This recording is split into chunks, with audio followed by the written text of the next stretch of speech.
Oh, look, it's time for a very early, our earliest ever Bring It In.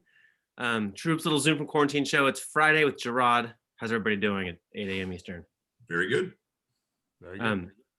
I thought it might be just us. I thought maybe I get up this early, but shout out to everybody for making it. Okay. We start the Friday show with the 9x90. There's Judy, she got the clock. What that is we each, the three of us, take 3 turns, making 90 seconds on some point that we want to make. All right? And Jarod goes first because that's tradition. All right, sir, whenever you're ready. So when Joe Biden administration was elected, I said, guys, be happy, but let's hold them to account to what they say, what they promise. And already the reneging on promises has already begun. The administration said if they wanted 2 Georgia Senate seats, $2,000 checks. Well, we've already dumped it down to $1,400 because they're saying, well, you already got $600. So $1,400 plus $600 equals $2,000. All right, sure. That's one way to look at it. The other thing is now they're looking at eligibility limits and bringing it down to using 2019 tax levels. So if you made $50,010 annually in 2019, you will start being phased out and ineligible for your $1,600. Meanwhile, in 2021, you are likely unemployed from the pandemic or what have you. Oh well, we're using old metrics to gauge whether we should pay you or not. And it's ridiculous because they use things like means testing when they're trying to help people. But when it comes to bailing out the government or companies, no means test. Here's your trillions of dollars, no problem. We don't need to test it to see who needs it, who doesn't. Look, it's very simple. If you're worried about people who shouldn't be getting it, get the money. Just give it to everybody. And then when the tax data comes in, take it back, right? It's an interest-free loan. Guess what? You do it all the time. You know what it's called? Federal tax withholding. Happens every time. Just do it. Real simple, people. Come on. Man, too early for the math, Jarod. Come on. Come on. And for saying your name right. So in San Francisco last week, the school board there decided to pull a lot of names out. Abraham Lincoln, George Washington, and there's some debate about it. There's just so many things going on. There's not a lot of debate about it. I think it's fantastic. These are government-run, public schools.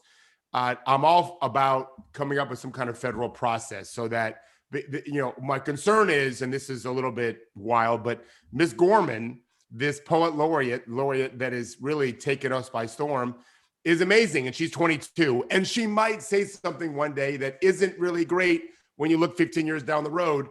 I would love for a school to be named after her. And maybe in 15 years after that, they might take it away. Let's just have a process. We're not asking to hold people accountable for every word they say. If you own slaves, for example, or if you legislated against Indians, for example, well, then maybe, yes, you can still be president. We're still going to study about you in history class for years and years. And you might have a gigantic memorial named after you. But you may not be eligible to have a school named after you anymore. Whatever that process is, let's get a whole bunch of a very diverse representative of our culture, and let's come up with that naming process that has a chance to kind of stick around. It's not great to name a school every 5 years, because then it might be every 4 years, every 3 years. We can do this. We can figure this out, have a standard of which we're going to name schools, and stick with it. I'm going to just point to some breaking news from 2007. I think it was. It's been on my mind. So gambling is becoming the center of the NBA business world. It is 2007. When I was pretty new at ESPN, I came across this story, which was a wonderful, brilliant young man named Jonathan Gibbs, who was at that time a Stanford senior, wrote a senior thesis. I sent it to someone, a TrueHoop reader made me aware of it. I sent it to a bunch of professors and economists who were like, this is some of the best work I've ever seen, period. And it was basically, it looks at NBA final scores. There had been a famous paper by Justin Wolfers, who's like a highly respected economist, about NCAA scores. And basically what you find is there's a shortage of games. You'd expect basketball scores to finish in a bell-shaped curve, like random, right? Around the point spread. And instead there's a shortage of games right beneath the point spread, which is consistent with a few games a year. Just the favorite team doesn't quite beat the spread. That's how you rig a game. only occurs to me now is now that this is moving to the center, this has not been, I would like to see transparency and follow-up on this. I haven't heard anything about it. That's worrisome to me. I think this is the kind of thing, if we're gonna have a gambling-based league, we're gonna want mega transparency and integrity on stuff just like this. This should be talked about all the time. Ooh, one more time, thank you. So the NBA and NBPA have agreed the All-Star Game is happening. In Atlanta, it's going to be one day on that Saturday, I believe. They're going to do the skills competition and have the game that evening as well. De'Aaron Fox has said that it's pretty pointless. LeBron came out last night after the game and said it's like a slap in the face. Now, we know why the All-Star Game is happening, right? This is a way for the league to, keep money and keep in the good graces with Turner, right? Who the All-Star Game is a very big deal for them. Part of the issue with this is, and look, and the NBA is a capitalist organization, is there to make money. So I understand. I get it from a business standpoint. The reality of it is, though, is that what's so great about All-Star Game is, you get to meet up with players that you need to talk to, you're building your relationships, you're continuing to do that, you're networking, and it's the partying. That's the best part about All-Star Weekend. And you're going to Atlanta, an open city, a hotbed for coronavirus, where it isn't even about having tickets to the game. People will drive from freaking Biloxi to come here and just hang out and try to hang out with ballers. And now you're going to tell all these NBA guys, no, you're going to stay in your room and not go out in Atlanta. We'll see how that goes. Yeah, or we won't see. Dog sighting. David's dog. There's David's dog. So in my weekly fuck this guy soliloquy, we're gonna talk about Kevin McCarthy, who from the representative from California, the leader in the House for them, or I should now call it the Q Party, which I believe Nancy Pelosi is referring to them now as. It's Kevin McCarthy Q-California, which I think is clever. He's arguing that Marjorie Taylor Greene, I know Jarod's going to talk more about her in his next segment, that she apologized for what she said, which I listened to her, and I didn't hear any apologies at all. And I'm embracing, as I say, fuck this guy, but actually, thank you, Kevin McCarthy, for reminding us of exactly who this party is now. All right. Let's be clear. It's not rocket science here. You can say whatever you want to say and still get elected. Right. And so punishing someone who says things, which is what he's arguing we can't be doing. She said things in the past, although it might have been 4 days ago. Her people and her community wanted her to represent them. Great. The committees that she was sitting on are rewards. There's a difference.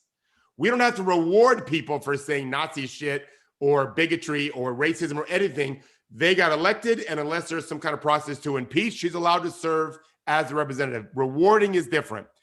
A fifth grader understands that. Mr. McCarthy doesn't, and he does understand it. He doesn't want to talk about that because this is who their party is now. Let us not forget exactly who they are. Do you want to add a fuck this guy at the end? Do you cap it with that fuck too? This guy. All right. Michael Mean has been on the show. He's a Harvard brilliant dude. He's a epidemiologist, immunologist, physician at Harvard Public Health. Okay, yesterday, usually everything he shares is like evidence-based, but yesterday he did a little bit of musing on two things. One is like cases are starting to plummet quickly of COVID, and one is like other coronaviruses that we know about have a real seasonality. They really have peak spread for 3 months of the year, which is a different 3 months for different coronaviruses.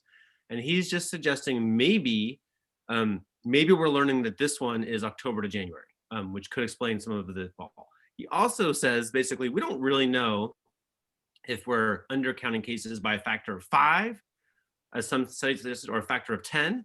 But if it's anything at the higher end of that, then our 27 million confirmed positives would suggest that in the US, we're actually seeing herd immunity effects, which is your booby prize for being terrible at managing the coronavirus. But, the graph coming down is not, according to him, a vaccine effect yet, just because of the schedule. But it's interesting. Like we've had a lot of doom and gloom about the coronavirus. Like these two things could be, from a really smart guy, little reasons for like, let's keep an eye on that. Maybe these are actually broad things that could lead to profound, large improvement. So that's thumbs up. Not in the last 5 seconds, I'll throw Eric Feigl-Ding is more concerned about the new B strain virus. Not to put a rainstorm on what you just said. It is not your turn, David. Go ahead, Jarod. So Coach just mentioned Marjorie Taylor Greene, and you're going to see here that, okay, so she was voted off of her committees by the House, but it went strictly along party lines, right? All Democrats said vote her off. All Republicans said, no, we have no problems keeping her on.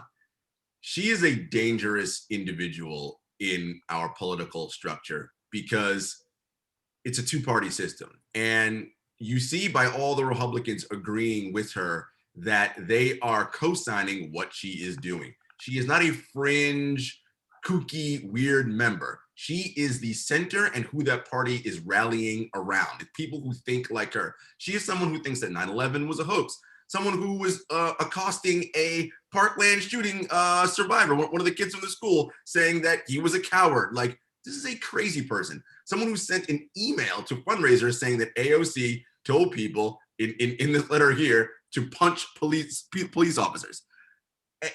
Again, in a world where we have two parties, when people, we are very simple human beings, right? Binary. It's give us choices, one or the other.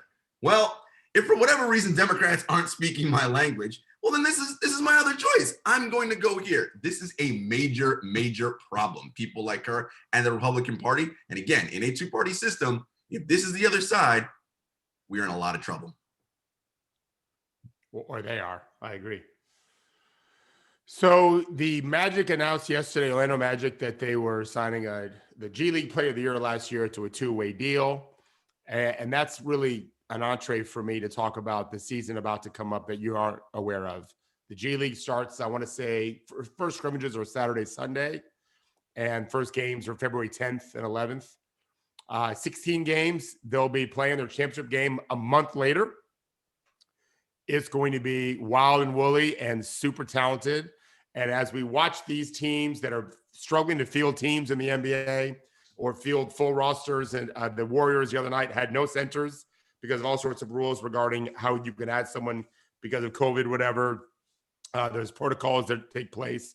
The G League is more important than ever for the NBA. I'll remind you, the Toronto Raptors have 11 players that have played in the G League, 7 of which were undrafted. That's eventually going to be how the whole league looks like, and maybe another 10 years before all the other teams figure out how to best utilize this league. I don't suggest that you watch the games on all the different streams. I will be watching some because there are future starters in this league for sure, right? There's also outstanding coaches. We're seeing the NBA now, some of the top coaches, including Nick Nurse, he's the bell cow in a sense, what kind of coaching can happen in the G League in some places. So yes, I'll be rooting for Erie Bayhawks, one of many teams. And it's going to be great. You'll stay tuned because you're going to see a lot of highlights from this league. So last night the Blazers played in Philadelphia.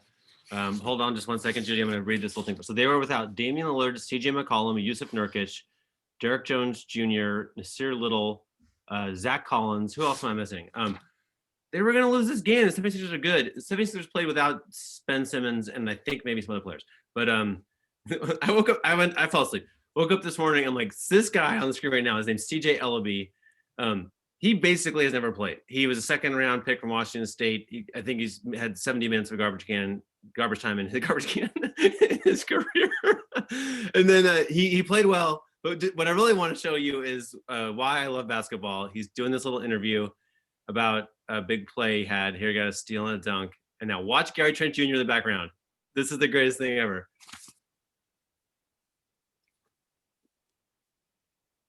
Here we go. Yeah. Oh, he's flying like a little bird, and he's so happy for CJ Elleby. So yeah, that's my favorite. So to me, this doesn't usually happen. This guy, CJ Elleby, is going to take minutes from Gary Trent Jr., who's taken years to get regular playing time, and now he's having it good. He's having his bust-out game, and Gary Trent Jr. is flapping his arms like a bird, and he's wearing his mask, and he's super duper excited. Look at his eyes. He really loves that guy. He's excited for him, and like. I don't know. I know David. One thing about David, he coaches his son to do that. Like David's son, he coaches his son to be a teammate like that. Love that. Yeah.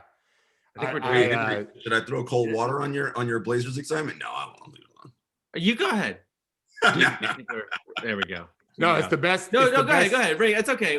I'm so full of excitement. You can't bring me down today. So. Go ahead, Jarod. No, I was going to say, well, this is the second out of a back-to-back for the 76ers. So, Oh, yeah, of course. Look, nothing about it counts. It just, like, it's like you bought our ticket and it was going $5. Like, yeah. I'm teasing.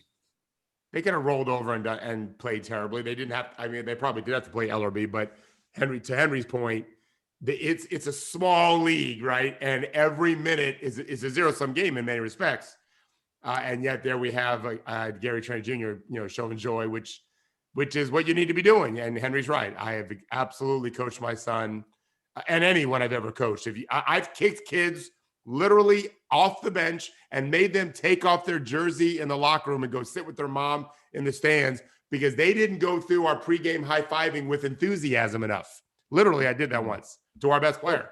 I didn't start him because he messed up on an English test in 9th grade. Yeah. And I said, English is the only language we speak, right? You and I. And so you're not starting. And it was a TV game for JV, which never happens, but it was. And he didn't high five. Everyone else was so fired up to do the starting lineup high fives.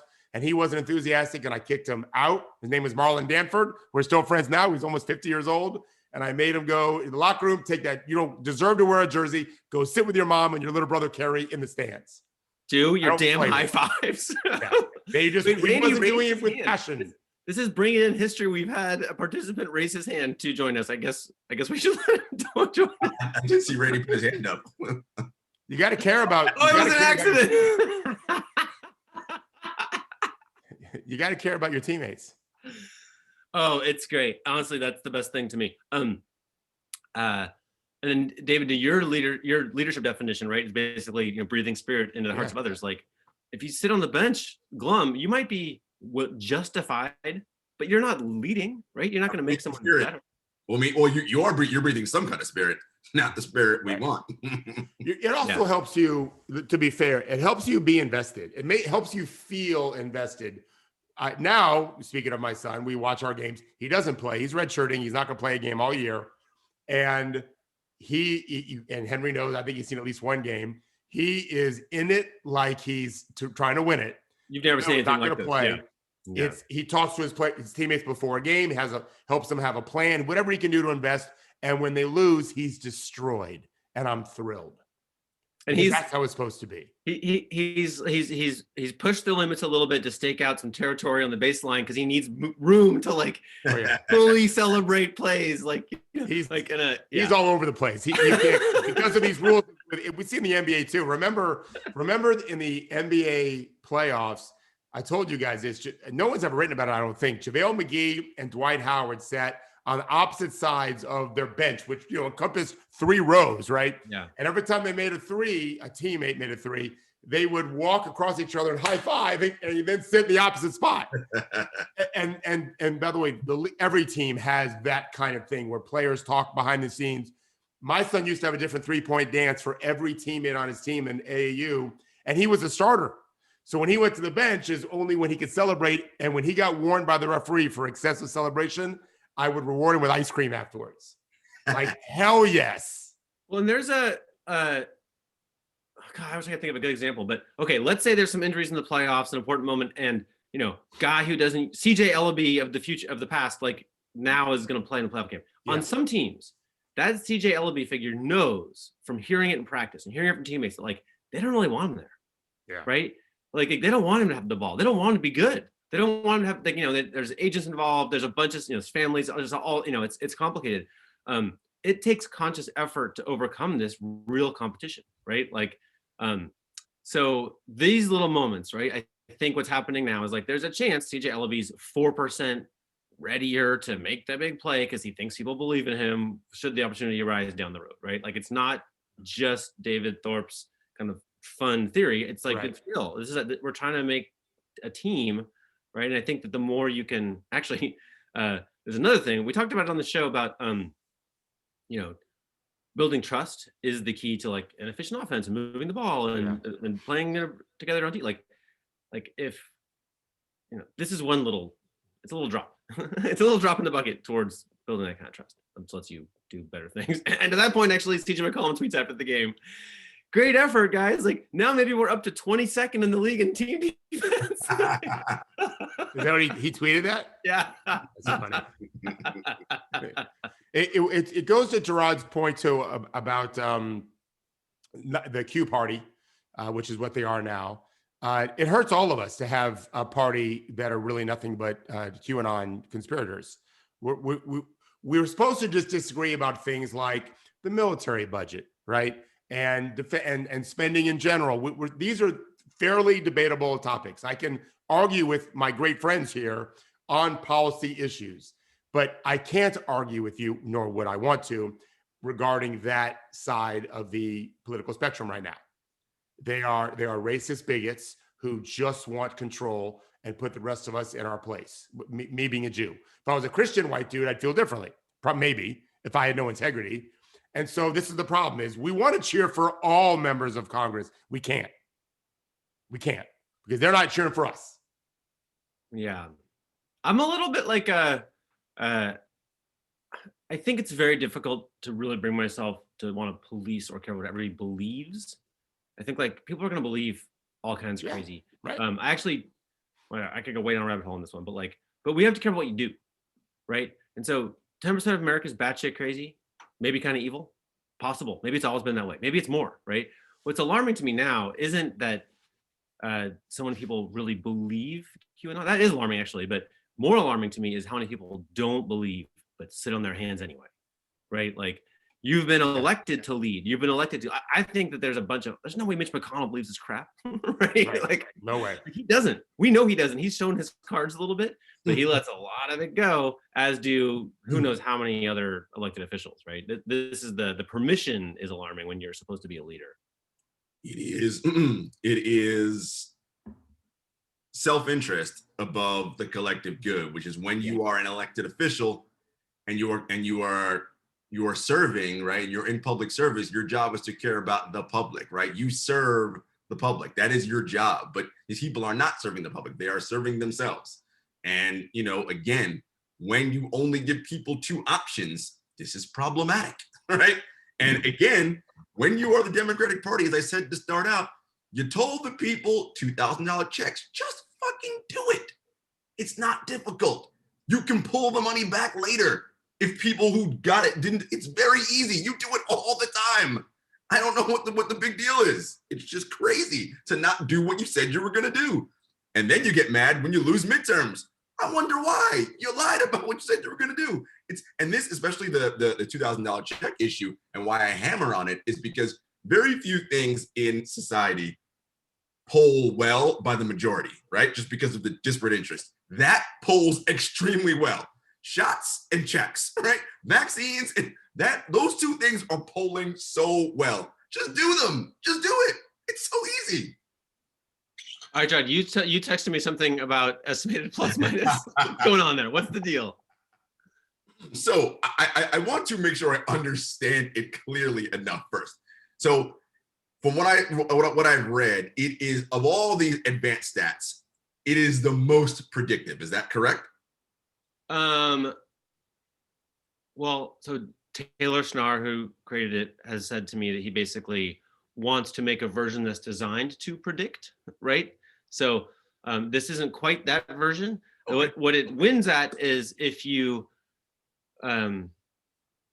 break apart past wins into pieces, right? Like, and you look at this lineup had this combined EPM versus that one, like which one compared to RPM or box plus minus ones, it tends to be the best correlated in the past with what ended up being a win. Is that? Yes. Okay. Is that helpful? Yes. And so it takes into account a lot of variables like what teammates are on the floor with you, et cetera, right? Okay. Because I'm just looking at opponents. And opponents. Okay. Yeah. Because I'm looking at the list and I'm like, what the hell? How is this person higher than this person in EPM? And then, then I'm on Twitter and people are like, oh, well, this makes sense here. And I'm like, does it? And it's this weird thing where, and, I'm a proponent of advanced stats. I think we need to be able to talk about sports in an intelligent way, but also talk about it in a way that is accessible, right? There's kind of a balance you have to draw there. I do wonder, right, when people look at columns and they look at what they watch on the screen, right? What's going on there? Is it usually confirmation bias? Is it, oh shit, I thought I was watching this? Like, that's the part of me that's always interested in looking at stats, is what are we actually seeing with our eyeballs versus what these columns are telling me, right? The columns are telling me that estimated plus minus says Nikola Jokic is the best, and it's by a wide margin. The number 2 is like 6. He's like 8, and the number 2 is like 6 or something. I'm like, all right, but Denver's only whatever they are, 12 and not, whatever. It doesn't matter what their record is. It is the best record in the league. And then I'm looking at his defense on that margin, and I'm like, it says his defense is pretty good. I'm like, all right, let me watch some tape. And I'm like, I mean, it looks fine. Doesn't look excellent. So I don't know. I'm always just like looking back to being like, I don't know. That's all. I just wanted to bring that up. No, so you're doing the right thing. Like, this is the right. Yeah. No, go ahead, David. Go ahead, Henry. No, go ahead. Okay, this is the right question, right? And we should have Taylor on the show, but like, or Stephen Alardi, who was a real pioneer of this, or Dan Rosenbaum, whatever. But like, so this is the thing it's going to be best at, most valuable long term, is assigning credit for individual defense, which is something it's like a black box we can't do. But it's also going to be worst at it now, 20 games in. Most of these things aren't published now, right? Like I guarantee you that what's happened is Jokic has had some stretches of games where the Nuggets played great D when he was on the court, and some other stretches of games when they were terrible at D when he was off the court. That got his teammates bad ratings and him good ratings, right?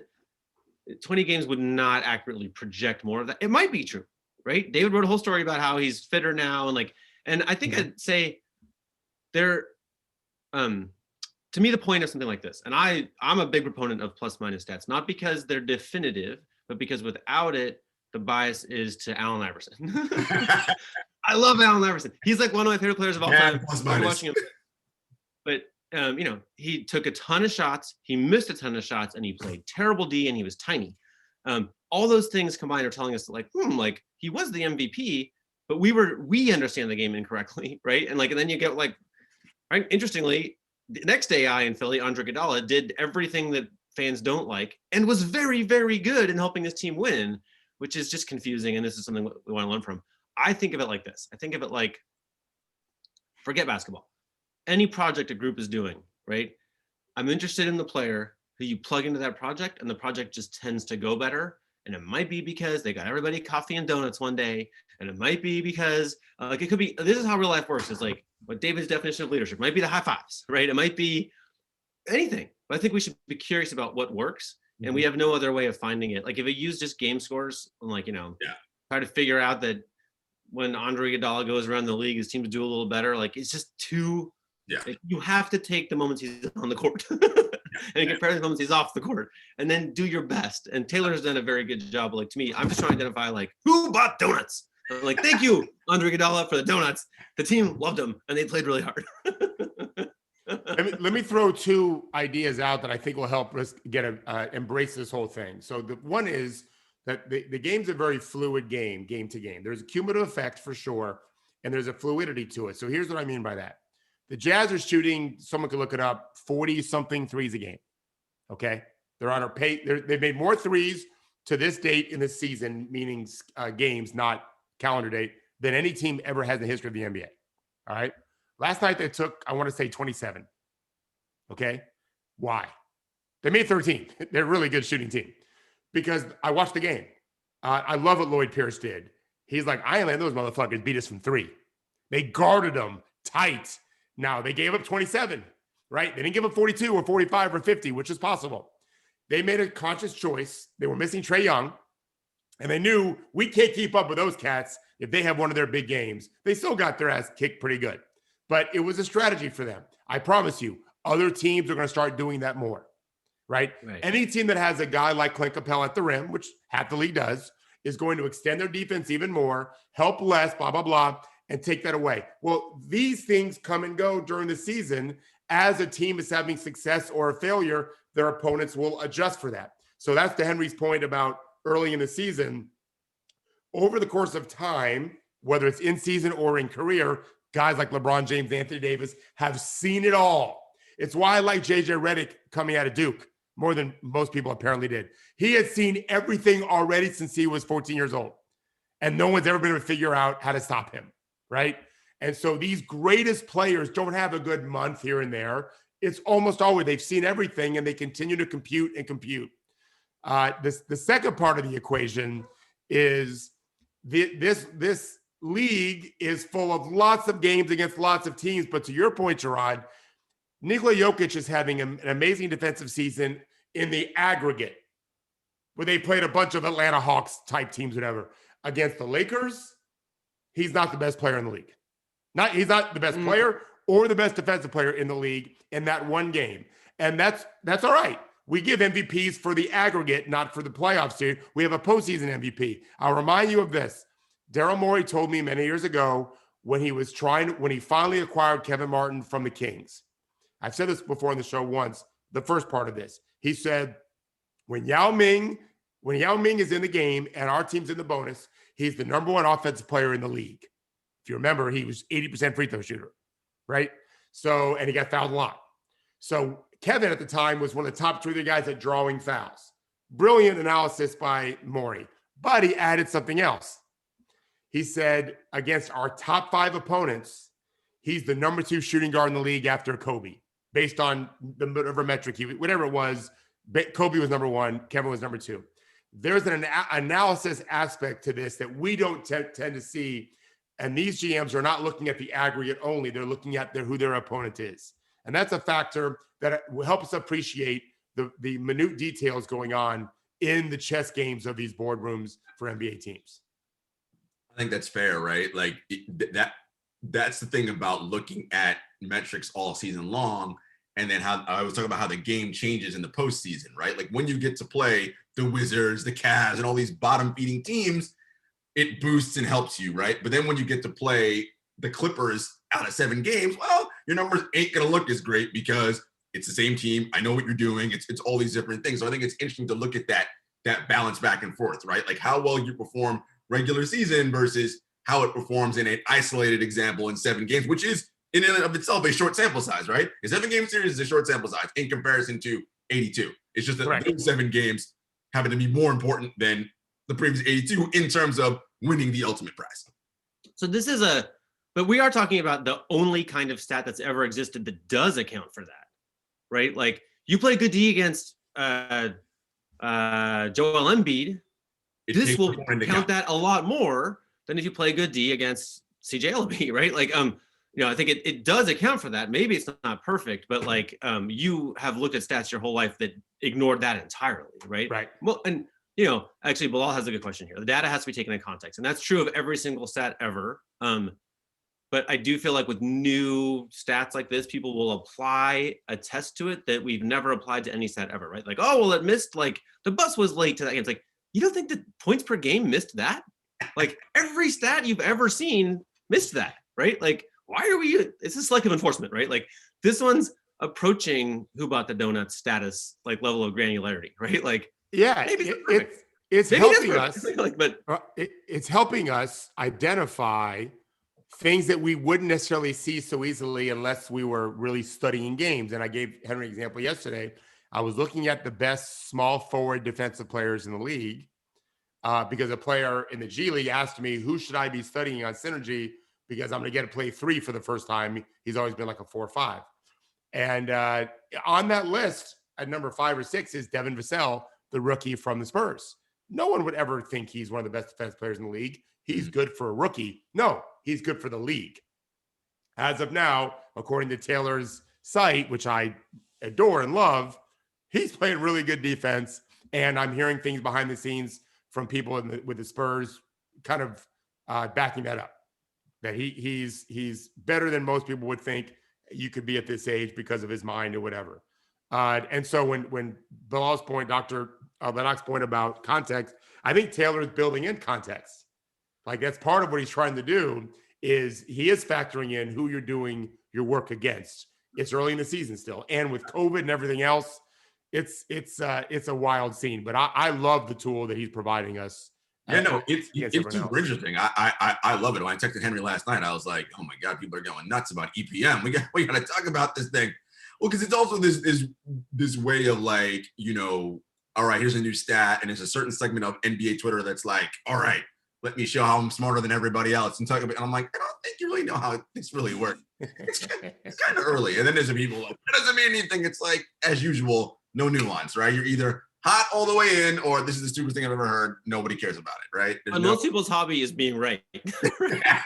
and to defend, and here's the other thing that's impossible for all of these guys like Taylor to do, and that is coaches can change what they're running and players can change how they're playing, right? They can fix something that's going wrong systemically or internally with their own player, whether like Draymond Green lost 40 pounds, right, over a couple of seasons ago, or a player decides to get more legs or less legs into his three. There is adjustments going on all the time. I know because I'm talking to them about it. And they don't always work. In fact, they often. Right, but that's okay. Now, I'm going to bust you on selective enforcement here. Like, where was this concern with points per game being used? I don't know. I wasn't on that side. I'm on your side. No, but I'm just saying, no, but I'm just saying, like, we all use stats in conversation. Like, oh, we got 12 rebounds. Like, what you just said totally applies to saying 12 rebounds. It's like, yeah, but he lost 40 pounds. Like, I just feel like there is like an anxiety around a new stat that isn't there with like 12 rebounds. I mean, if you go back and look at the whole history of advanced analytics in basketball, right? Like the Michael Lewis no stats all-star Daryl Morey story, which was now I think like 12 years ago, and that even wasn't the beginning, right? Like he says that the box score should never have been invented, right? Like because it predictably misleads us, right? Like these are the things that were easy to count starting 60, 70, 80 years ago, right? Not that led to wins. There were things that an idiot with a clipboard could count easily. Like there would be no reason to think those things would correlate with winning, right? It's just what we could count easily. And we haven't really moved on in our heads, right? So to me, if it's in the box score, everyone's like, yeah, that's a respectable stat. He got some fucking rebounds. It's like, well, did he help his team win? And like, we quickly learned that like, if you box out like a boss, you will not get very many rebounds, but your team will win a lot more, right? If you don't box out and just snarf the rebounds like Russell Westbrook, then your team. Much, right? I was just going to bring him up. I think someone might be Russell Westbrook. I mean, really, honestly, Marcus Camby is the chief of this. He played with Nene, and like Nene, like the team was way better with Nene on the court, but he didn't get great box score stats. But when Marcus Camby on the court, he was named Defensive Player of the Year, even though he stole all the stats, including he would do this thing. There's so many ways to trick the box score. He would let the driver, in defiance of his coaches, get to the rim. If he gets to the rim, there's a chance Marcus Camby gets a block, which goes in the box score, or a rebound, which goes in the box score. And if the dude scores, nothing goes in the box score at all. Whereas in EPM, for him, as it relates to him, right? Marcus, yeah. Right. So I had this funny. I was a summer league after Marcus Camby won his year. Ended up in a hotel room at the Rio Hotel. I don't know why. That's where I with like practically the entire Denver Nuggets coaching staff, and they're like, basically, this is not what they said, but basically like, you fucking idiots gave to Marcus Camby this Player of the Year award. Like, do you know what his nickname was the year he won that? No. Touches. Because he always was bitching about not getting enough touches. The Defensive Player of the Year was worried about getting touches. Yeah. Yeah. So to me, there's like, Allen Iverson's another example, but on like what we definitely know is that if you don't use some wedge to open your brain to who's winning, who's making winning plays, this could be one, there could be many others. David, the way David watches the game, he'll be like, oh my gosh, this wing defender is killing it. And like, they can't run their action because this guy's just in the right place. I'm like, I don't see that. Like David sees that. I don't like, but without some kind of wedge, like you're going to predictably overvalue points per game, rebounds per game, like blocks, showy things with the ball, right? Whereas the game is really won more subtly. It's one game of 5-on-5. Yeah. Right. Everyone's accountable for that. And Henry knows I feel like I like looking at recency anyway. How are guys playing? It's not perfect because the game's a roller coaster anyway. Even if you're playing great, you're going to have maybe 2 or 3 bad games for reasons that really don't matter so much. It's just the ball didn't go in. Maybe you're a little down on yourself, whatever. But I do like big picture, small little windows of how are these guys doing. Denver was on a nice little stretch. The Lakers took care of them last night. Let's see how they respond, right? I like looking at that kind of stuff. And I agree with Henry on just general stats. I couldn't even tell you who's a top 10. I know Beal's up there. I didn't even pay attention, right? I know Curry's really damn good. I have no idea what he's averaging a game. Watching them last night, he's He's just to play. The joy guys must have playing with him is it's got to rank as opposed to playing like with LeBron at that age. LeBron was better, maybe you could argue, right? The two of the top players ever, but Curry has such a joy about his approach. I don't know what he's averaging, but he's magnificent. Wait, there's something. Oh, go ahead, John. No, I was going to say it's also, I love your point, Coach, about it's one game of 5-on-5, right? But I think so many times a casual or like, and you're watching when the way like, American culture is, we think of it as like 5 mini games 1-on-1, right? Like that's how so many people look at the game. It's that's how the game used to be played because of illegal defense rules. How can I beat the man across from me? Like, right. And it's always just like, and I'm like, always like, but it's not a game of 1-on-1, right? Between, sometimes you have to beat your man, but it's got to be within this larger context, right? And I think that part of the reason, Henry, too, as you said, people like to be right?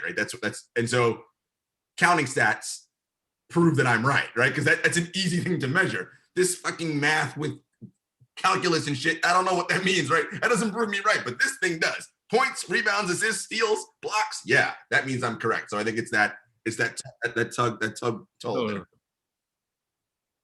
Well, and it'd be nice to have it be simple, right? It'd be nice to work that way because then we can understand it and watch it and participate in it, right? Like if you go to if you're at home, you're like, oh, my elbow hurts, and everyone will be like, oh, it's because of, and then insert like simple explanation that everyone can imagine, right?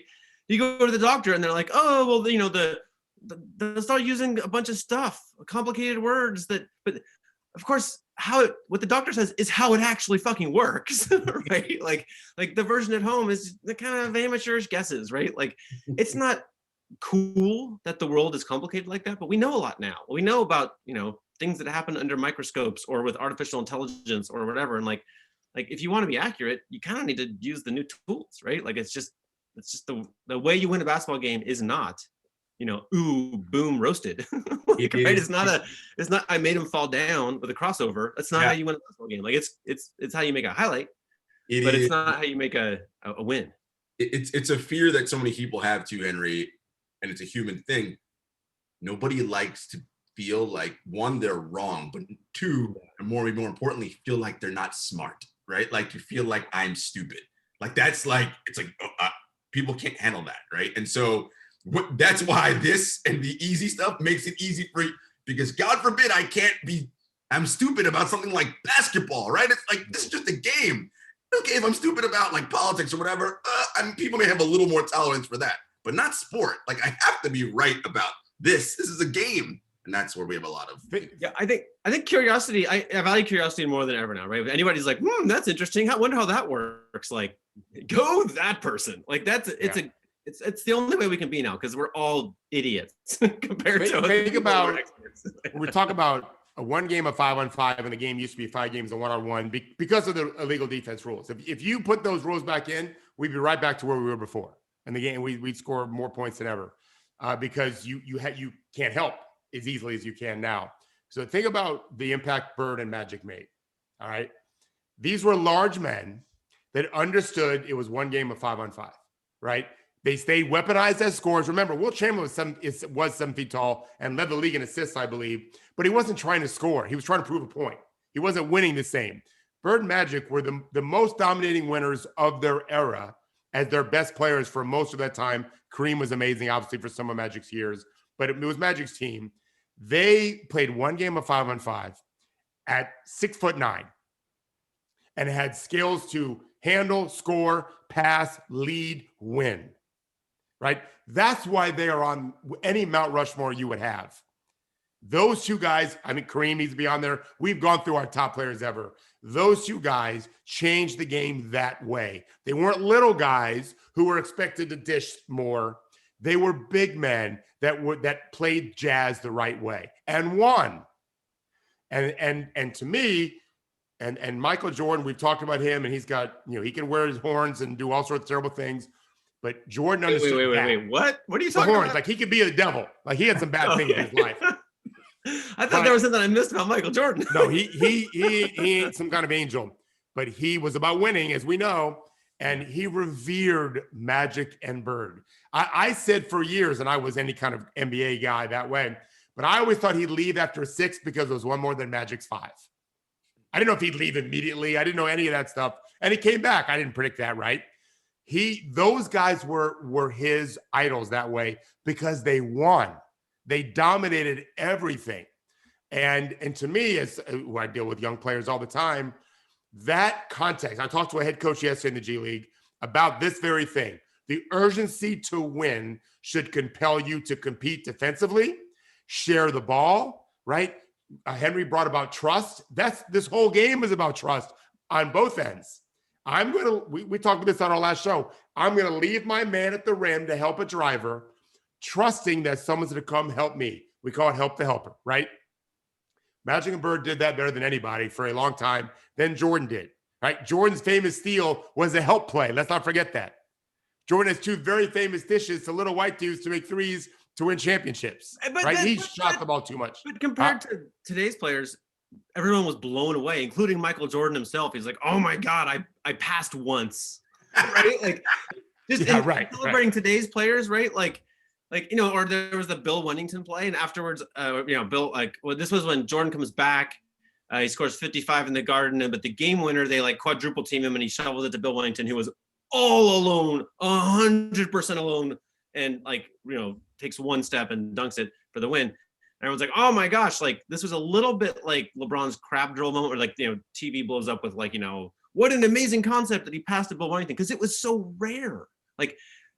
Today's players are so much better because it's not rare.